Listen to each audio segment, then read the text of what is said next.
Welcome to the B&B Podcast, the Bad and Bougie Podcast, for those who want to level up, get the bag, strive and accomplish excellence, and live the life of your dreams. Stay tuned for episodes every Sunday and Thursday, where I post content about attaining happiness, and I help you solve the problems that are holding you back.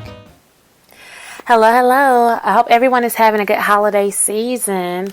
Okay, I wish you nothing but happiness and nothing but the best. But let's get into this, okay?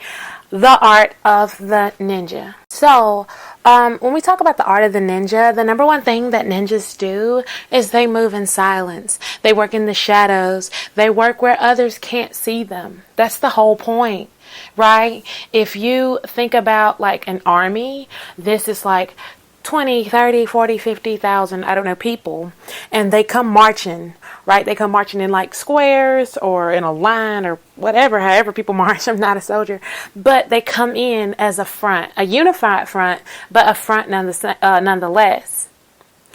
Ninjas, however, they move in silence. They move in silence. They understand the number one rule. If people can see you coming, they might stop you. If people cannot see you coming, they cannot stop you. There's a quote, and it's by George R.R. Martin, and it's from the book called A Clash of Kings, and it says, "You cannot fight the enemy you cannot see." And all I'm saying is that if you want to be a killer, they can't see you coming. Do you understand this? Like, there's a level of, if they see you coming, even if they mean well, they can stop you. And let's break this down. Like, what does being a ninja mean? Do you have to go like train with some monks or something? We know that's silly, and no. However, what it means is, even if people like care for you or love you or want the best for you, they can still deter you. They might say, "Oh, wow, that's what you're doing? Are you sure you want to do that?" That little bit of doubt will cause uncertainty in you. And if you've listened to my previous podcast episodes, then you know that uncertainty breeds fear, and fear breeds more uncertainty, which breeds more fear, and it's like this horrible, horrible cycle, right? So even when people mean well, even when people are not trying to hurt you or out to get you in any way, they might hurt you. You know what I mean? Without even intending to. And so when you're moving in silence, a big part of that is you allow yourself to not get distracted. You allow yourself to say, okay, this is what I want to accomplish, and I'm going to continue to move at my own pace. And then when I accomplish that thing and I am accomplished, then I will allow myself to receive accolades and awards for my accomplishment. If you are a basketball player and you're playing basketball and you haven't won yet, it's halftime and you're down by 10 points, you don't go around and be like, yeah, we are already the winners. We've already claimed this victory. Yeah, we the winners. Yeah, they already know what we do. You can still lose. Like, right? Like, you can still lose. I'll tell you another example, sports-wise. And I don't watch the most sports, but I do know what I'm talking about in this particular arena. If you watch football, okay, whenever somebody throws the ball, when the people catch it for like touchdowns or whatever, and they can make a touchdown, they can even do a little fun dance, right? The dab and all that kind of stuff. But if they do too much dancing, you can actually get a penalty. It's called getting a penalty for like celebration, right? You're over celebrating. Maybe you got 7 points, but it's the first quarter. Like, why are you over celebrating? That's a penalty in the game of football. Like, it's crazy, but it's a penalty. Like they can take from you because you're doing the absolute most.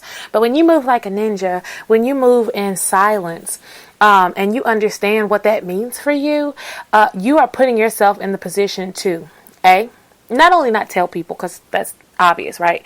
But you're also putting yourself in the position to decide if it's something you actually want to do. Let's say you have a project. Let's say you want to start a podcast too. Oh, I'm going to start a podcast.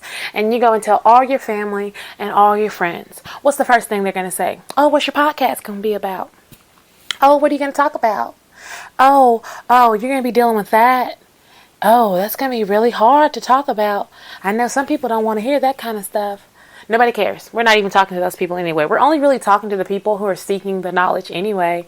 Like, It's crazy, but that's how people are. And you might feel in yourself like, wow, they might be right. Especially if it's somebody you trust, right? Like a parent or a family member or a good friend or a partner, somebody you're in a relationship with. You might say, wow, this person is really smart. I really respect them and I respect their opinions. Maybe they're telling me the truth. This person not only has distracted you, but they have deterred you from your goal. And they might not have even meant to do it. You see what I'm saying? Or they might have meant to do it without being malicious. Like it might not be like an evil intent. Like they might have been genuinely trying to help you. However, there's a level of, if you go around telling people things and then you don't do it, you're known as that person. We all know somebody who talks too much.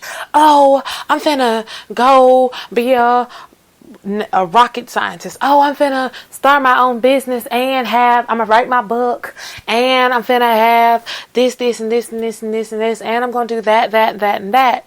And then we see those people in like 5 years and they haven't done any of it. When you move in silence, even if you change your mind, nobody knows. When you move in silence, even if you tell yourself and you fail in your goal, it happens. Failure is a part of life. You will fail sometimes. You have to get up, dust yourself off and all of that. However, when you fail in front of an audience, it makes it that much harder to get up. That's if you fail. If you're successful, what happens is there be people who always doubt at you, who talk trash, right? Oh, this person thinks they're all that. They finna start this and this and this business. Oh, we're going to have another person selling lashes. Oh, well, buy the lashes or keep moving, okay? We don't care about what you're talking about. But there's a level of even the naysayers, even the people who are against you completely just don't have your best interest at all in their heart. When you're successful, they're going to come around. Oh, wow. I knew you were talking about doing this and that for a long time, and it's good to see you shining. We should hang out sometime. And they're like, no. Well, I don't know. Maybe they've changed and all. No, scratch all that. When you don't tell people what you're doing, you can pay attention to how they act when they don't think you have nothing going on. And then you can surprise them. And you get to watch that salt on their face. Oh, that's the best feeling when you just look at the salt just oozing out of their skin, just salty, because you moved in silence. You saw your target. You went in and you accomplished what your goal was from the beginning. And not only did you accomplish it, you killed it, RIP. And you can look up in your life and you can say, wow, I did that. I'm glad I did. And you're going to find that moving in silence is almost always the easiest way to have like a clear mind, because you don't have all that noise, that background noise, that white noise. I listened to this guy, and I can't remember his name. I'm drawing a blank. However, he said every time we make a decision from like all these different perspectives. Like the first time we're making a decision, the first perspective that we look at as we make this decision is like from people who love us. Like this is your mom, your dad, your family, your friends. Oh yeah, I support you. You can do it, right? The next perspective we look at is from our enemy. Right? And he says that like this perspective is super important because you never know. Well, not that you never know, but when you allow yourself to look through the eyes of your enemy, like quote unquote, then all the things you would say about yourself are very, very, very key factors in determining what you need to work on. Like if I say I'm going to start a podcast and I tell everybody, okay, or even if I'm just making the decision, like I want to start a podcast, or I want to start a YouTube channel, or I want to start my own makeup line or whatever, or be a model or whatever. If you are setting your goals, right, and then all of a sudden something comes in and says, well, I don't think you should do that. You now don't have a clear mind. You now don't have a clear mind because you got two voices in your head. But the enemy might say, oh, I don't think you should do that because you're lazy. Right? That's something you might need to work on. So it's important to look and think about the decision you need to make from the guise of who you are as a person and who you are through the eyes of like somebody who loves you, and then look at the decision through the eyes of someone who like doesn't have your best interest at heart. Because what happens is when you look through the guise or the lens of the person who loves you and they support you, you have good feelings. But when you listen through that lens of your enemy, you will hear everything that you think about yourself that's negative, and that'll give you an opportunity to work on something. You might say, okay, I want to start a business, right? And then the enemy voice inside of you might say, well, you know, you're lazy. Or you know that nobody has ever done what you're trying to do. Are you sure you're smart enough to accomplish that? Okay. Now that is the opportunity to say, okay, I have some discipline issues I need to work on. Or I have some issues with maybe the skill level in that field. I might need to do some research. I might need to gain some knowledge so that my plan that I create, I can effectively execute, right? Like, you don't want to put yourself in the position and ignore the enemy. However, when you tell people about your plans and you're not moving in silence, it adds another voice. So you got the actual voice in your head of the positivity. You've got the actual voice in your head of the enemy. But then you got the actual voice of people who are for you and then the people who are against you, right? So you want to always move in silence. And another big part of moving in silence is understanding what triggers you. And this is so important. What triggers you? If you are not triggered, you will not get mad. Does this make sense? If you're not triggered, there's no reason to get upset, right? You won't have to control yourself so much. Oh, I need to get in control of my anger. Oh, I need to get in control of my how much I talk. Or I need to get in control of every time I tell people something, I just can't stop and I end up oversharing. Like, I can't just tell them a little bit. I have to do the most, right? This is because you're triggered. You're going to have to figure out what is upsetting you, right? Have you ever been around someone and they're just talking, like out the side of their neck, as we say, and they're just running their mouth. And as you're sitting there listening to them, at first you start off like, I don't care. I don't care what this person is talking about. They're stupid. Or I don't care what this person is talking about. I really don't fool with them like that. Or I don't care what this person is talking about because they're not important to me. And then they just keep talking. And then they keep talking. And then they keep talking. And you be like, if they don't stop talking, I'm going to show them. You've went from I'm calm, I'm clear, I have no uncertainty, I understand that this person is full of mess and I don't care, to listening to them, to believing them, then wanting to prove them wrong. See, in order to prove somebody wrong, there has to be a part of you that believes that they could be right. Does that make sense? Like if somebody says, well, you're never going to be anything. And you get mad. I am going to be something. You have no idea. Like right now, I'm launching a business and starting a podcast. I've got sponsors. You don't know me. Oh, wow. I didn't know you were doing all that. Dang, I didn't mean to tell anybody. You were triggered. You were triggered. I'm triggered, right? You were triggered. You were absolutely triggered. And because of that, you shot off, right? And you are trying to eliminate these things because you want to move in silence. You want to tap into your inner ninja, right? You want to move in silence. And a big part of that is figuring out what triggers you and then ask yourself, why? Why am I so upset? Why am I triggered? What if you get to the point where you have no desire to tell your business? What does that even look like? Okay, I got up this morning, I had my morning routine, I had my cup of coffee or my matcha or whatever, or tea or whatever you drink, and then I got dressed for the day. I feel good, I look good, skincare is on point, I might pop a little makeup on, a pair of falsies, just a little daily routine kind of thing, and then someone calls me, my bestie calls me, my cousin calls me, a coworker calls me, whatever, and they're just talking. And then they start telling you about their business. And you're so busy trying to be a good person, trying to be a sweetheart. You say, well, they gave to me, so now I have to give to them. And then you look up and you've overshared. Or you look up and you told something that you kind of didn't want to tell. You're going to have to ask yourself, why is it that I feel like when someone tells me something that I have to tell them something? That doesn't make any sense. If somebody buys you a birthday present, you say, oh, wow, thank you. Does that mean you have to buy them a birthday present? If somebody buys you anything or gives you anything, does that mean you have to give them something? And if you give them something, does it have to be the same? Like if someone gives you information, do you then have to give them equal information? And if you do you really want to be friends with people? I wouldn't even call that a friend if we're honest. If the only time a person tells you something is because they know you're going to tell them, y'all are business partners. So you need to start leveraging how much business you want to do with that person. Okay, I know that I'm going to be around them, so I need whoever to tell me the tea about everybody in the group. Okay, now what do I need to give them so that they can give me all the tea? That's a business relationship. That's goods for services. That's trading. Go into the stock market, okay, if you're going to be a trader.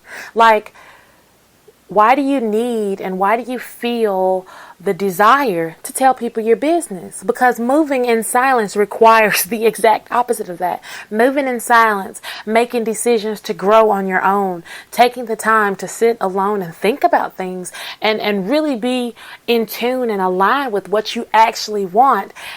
And then telling people all your business so they can give you their opinion back, because you're trading, right? You're telling them one thing so they can then tell you something, and then they tell you something that you didn't even want to hear. You see what I'm saying? They might tell you something you don't want to hear anyway, but if you are on this scale of like, when I give, they give, or when they give, I have to give, or whatever. Because there are people like that. You better believe, oh, I don't like her. Like, she wants to sit around, or he wants to sit around and listen to all the gossip and all the tea, and they don't ever want to say anything. Oh, they want all the tea I got, but they won't tell me their tea. So I don't say nothing. Okay, cool. What is it in them that wants to tell about other people's business? You see what I'm saying? Like we all have to get to that point. Like, what is it inside of me that has a desire to tell my business to other people? And then once you figure out what it is about you, then you decide. For example, you might say to yourself, okay, the reason I want to equally give is because I want to treat people the way that I want them to treat me. Okay, well, that's sweet. So what you want people to do is talk to you about their business and other people's business to you. And then you want to tell your business and other people's business to them. Well, then what's the next level? They're going to take their business and your business and tell it to somebody else. And then you see what I'm saying? So once you figure out what it is and why it is that you want to tell people your business, then you'll find yourself in a position to have more control. Right? Because if you're trying to control yourself from talking, and you're trying to control yourself from getting upset or getting triggered, but you're not taking the time to figure out why it is you're even getting upset in the first place, you're not helping yourself. You're like spraying spray over stinky trash. You see what I'm saying? You actually have to take the trash out, clean the can if you need to, spray the spray on top of that clean can, and then put a fresh bag in. And I know that's a lot, but that's kind of the process. If you say, well, I've learned that people don't care about you or like you or love you if you don't give to them. Oh, wow. Well, when you were born, did you give something to your parents? They love you more than anybody. It's supposed to be. Right? It's supposed to be that your family loves you more than anybody. Did you give? I mean, you gave them the gift of yourself. But what else did you buy your parents when you were an infant? Nothing. Absolutely nothing. You didn't buy nobody nothing, and people still loved you the same. Your best friend, when they decided to be your best friend and y'all were hanging out every day or kicking it or whatever, especially when you were a kid, what did you buy them? What did you give them? You gave them friendship and companionship and love. That's fine. And you expected those things in return. Okay, that's fine. If that's your reasoning, I want to give and receive equally, well, that's fine. I don't want to know anybody else's business. Not really. Half the time when you hear other people's business, it's not true. And then the times when it is true, you have to wonder, if this person is sitting up telling me all of another person's business, when they're not with me, they're telling my business to somebody else. And if you're a person that wants to give and receive equally, you don't want nobody talking about you. So you shouldn't talk about nobody. You see what I'm saying? But all this comes from the root understanding that the reason that I overshare, or the reason I'm such a giver, even about my own business, even about my own life, is because I want to receive everything else. And if you're a person and you just want to collect tea about different people, there's a special place for you in the world. Some people are like journalists or something. I don't know what it's called, but they just collect tea from other people. I was like this. Okay. I love I'm doing my best, but I used to really truly enjoy tea from other people. Because what this allowed me to do is walk through the world and navigate the space, knowing everybody's business. Now, I was not messy, and I do my best not to be messy. I don't want to get caught up in any drama or anything. But there's a level of like, I just wanted to be in the know. But as you grow and expand and you get older, you don't actually care. It's just gossip and it's entertainment. It's like watching about celebrities and stuff. But it's like, are these people paying you? They're not. Are these people helping you solve your problems? Probably not. Right? Are these people knowing all of your business so they can tell other people? Yeah. Are these people knowing all your business so they can deter you? You never know how miserable people are on the inside, and they just might want to deter you just so you can be miserable too. Right? You never know. And I'm not telling you to judge people or try to figure out what their intentions are. Boundaries are for yourself. They are not for others. If you don't want to talk to another person, you can't put a boundary on that person not to talk to you. But you can simply say, every time that person calls my name or tries to speak to me, I won't say anything. The boundary is for you. The boundary is not to control their mouth from talking. That's crazy. You can't control other people, right? You can't. And why do you want to? Do you want somebody to control you? You see what I'm saying?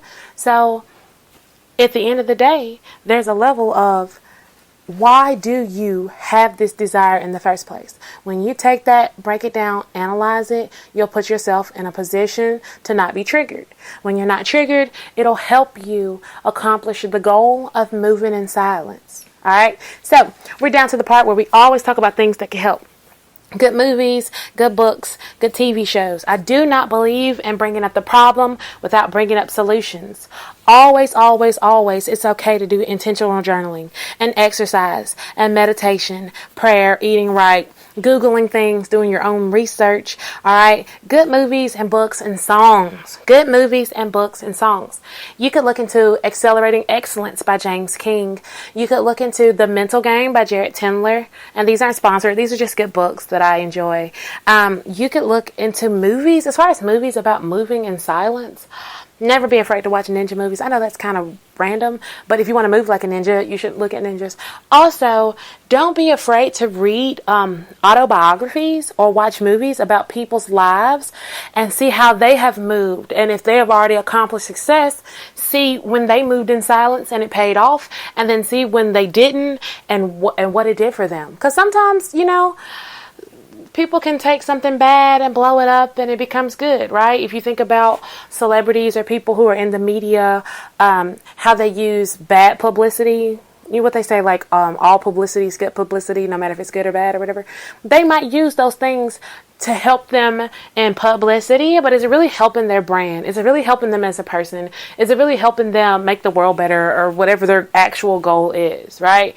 If their goal is just to stay in people's minds and in people's conversations and people's mouths, as they say, then they've accomplished their goal. But if their goal is to actually grow and achieve excellence and get to the level that they want to be on, is this really helping them, right? So, good movies to watch. Like I said, definitely ninja movies, definitely autobiographies or biographies about people.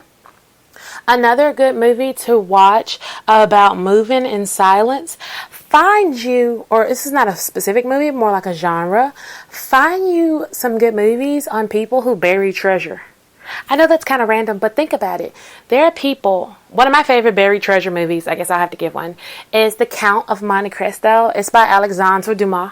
And basically, in the movie, this guy finds a treasure, and it's like all the things surrounded by that, right? So, think about how in silence you had to move to bury a treasure and then don't really tell anybody. You know what I'm saying? There's levels to every level. And then as far as songs that put you in the mood about moving in silence, right? As far as songs, this is kind of random, but another song that I like is called Don't Tell 'Em, and I want to say it's by Jeremiah. You have to look at it, but in the song, he was like, don't tell them what we do. Don't tell them. Period. Bonnie and Clyde, don't tell them. We could be out here doing incredible things, and when people see us, they just see regular people at Target. You know what I mean? Like, I love it.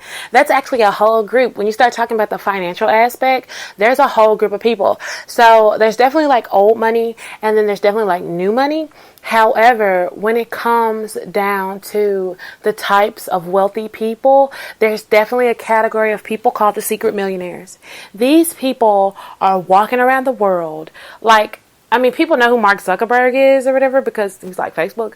But if you saw Mark Zuckerberg at Target, you might know who he is because he's so famous. But you wouldn't be able to tell by the way he's dressed. He wears like khaki pants and a t-shirt. You see what I'm saying? We don't know how nice the t-shirt is. The t-shirt probably costs $1 million. However, he's wearing khaki pants and a t-shirt. He's blending into the average society. He's moving in silence.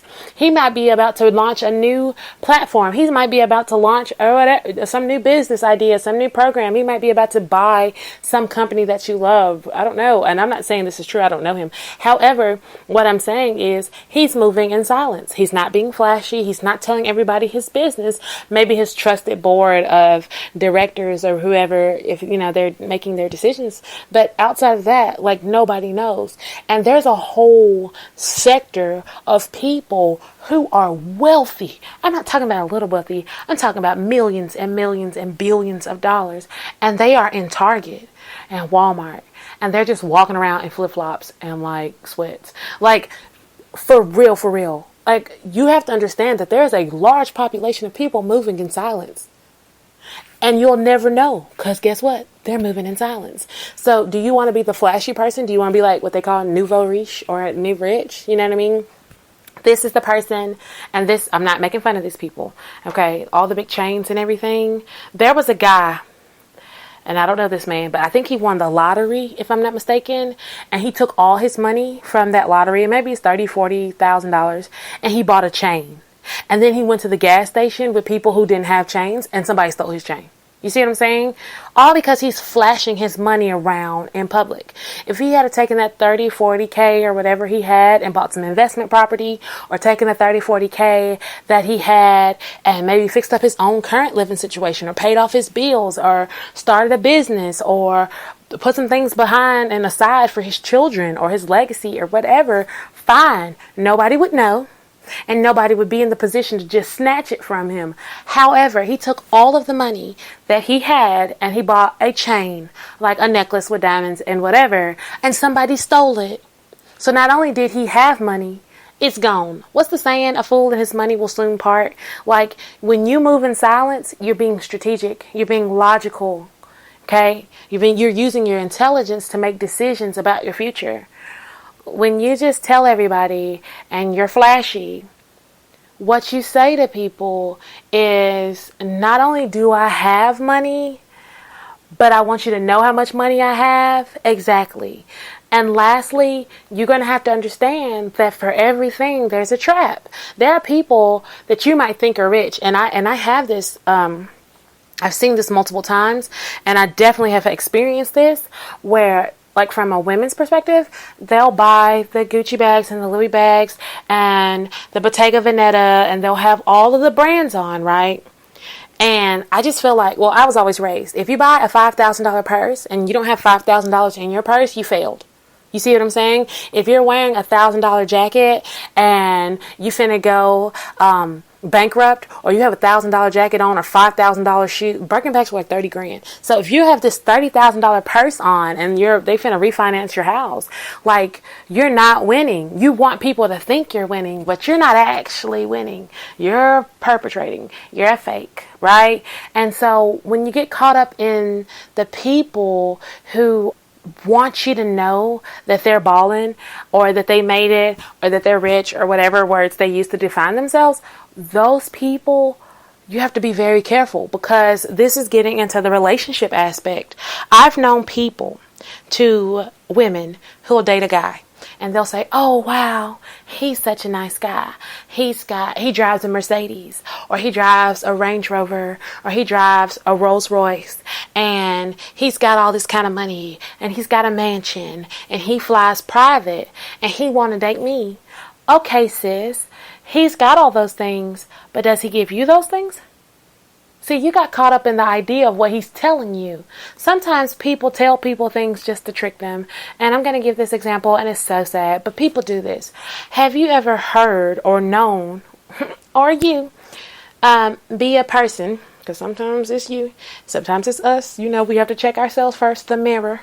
But have you ever known people who will tell you something or tell a group of people things that are different just to see who tells? Like, this is so real. I've known people and they'll say, I tell everybody something different to see who's going to go off and run their mouth. Okay, you don't think people tell people about their money to see who's going to run their mouth, to see who's going to be impressed, see who's going to act differently, to see who's going to act thirsty or desperate, right? People do it all the time. So when you move in silence, you'll start noticing other people that move in silence.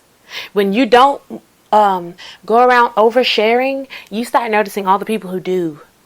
And then you think to yourself, well, why don't I want to overshare? Why don't I want to tell people all of my business? Or why don't I have the desire to move in that kind of way? It starts making you look at them differently. Wow, they're moving in that kind of way. I wonder why.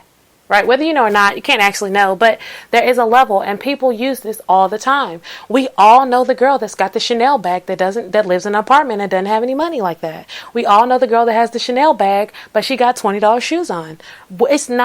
I'm not judging anybody. The $20 shoes might be fly. However, when you are going around demonstrating and displaying everything about yourself, there's just a level of, well, people know. And then you are subject to their opinions and all of their, it's really just opinions. You are subject to their opinions, and they will tell you, oh, I love your purse. You still live over there in those apartments over there? Oh, wow. You're dating that rich guy. Wow. You had to pay for your own ticket. I saw this. This is not even a game. I saw this thing, and I think it was on YouTube.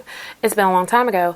And this woman was reading like all these horror stories from different people about dating people who were quote unquote wealthy and rich, but they were just telling them they were wealthy and rich and then treated them badly. Like this one lady was like, yeah, I was going to go on vacation with Bay and he paid for me a coach ticket, but he flew private. What? So just because somebody lets you know they have money and they told you, they didn't tell you they were going to give you some. You see what I'm saying? Like people who tell everything and have gotten to a certain level, they know what to tell and what not to tell and what it means and why and everything else. So we want you, and I want you to be strategic. I want you to move through the game as if you were a ghost. Really, really, truly, really, truly. Yeah, that's the best way to explain it. Like, you need to move through the game as, like, think about somebody who could just walk through walls. Like, you just need to be able to go in and out as you please, and you don't need any obstacles in your way. Sometimes when people don't see you as a threat, they don't pay you any attention, right? They'll be like, oh, that person's not a threat. They're not going to do anything. And in your mind, you're like, you don't even know who I am. You have no idea, but that's okay. I'm moving in silence. You see what I'm saying? Like, I'm out here making decisions, and you have no idea. There's a story about this guy, and he was dating this girl, and she was like, you need to take me to this restaurant, you need to buy me these things. And he was like, well, I don't get paid until whatever point. And she was like, well, I don't date dudes that ain't got the money to just do this and this and this and this. But I don't know this man's pockets, I don't know his life, I don't know his lifestyle. However, he was like, okay. And he was like, well, I don't think we'll be able to date. And she was like, oh, you broke. You ain't got nothing. She's going off on him, right? Then, like a week later, she sees him on TV. Okay? I'm not getting into the fact that he didn't want to spend money on her. I'm not talking about that. When she saw him on TV, she then texts and called him back. And was like, yeah, I saw you on TV, if you still want to go get dinner. What? The power of moving in silence. He didn't say, well, yeah, I'm on TV and I got all this money and we can do whatever. No, he was trying to read her as a person. He was trying to know who she was as a person. But he was moving in silence. He didn't tell everything. If you're playing a game of cards, do you let everybody see your hand? No, you don't. You keep your hand secret. So when you make the moves, people don't see it coming. We have to move in silence. Okay. Book I thought about was The Millionaire Next Door. The Millionaire Next Door. And it's a very, very powerful book. And I don't want to go through the book because I want you to read it, but it's a great book. And it talks about moving in silence. That's really, the big overarching thing. How do you move in silence? You're going to have to work on the things that trigger you, and you're going to have to figure out why it is that you want to tell people. Because if you don't want to do something, you probably won't do it. But if you want to do something, then you probably will. And if you are not sure why you're constantly oversharing, there's some level of uncertainty in you, and you need to dig deep enough to figure out why it is you have uncertainty. And then once you gain clarity, then you won't have those issues anymore. Okay, so I just want to say to all my B&B podcast listeners, thank you, and you have a great holiday. Goodbye.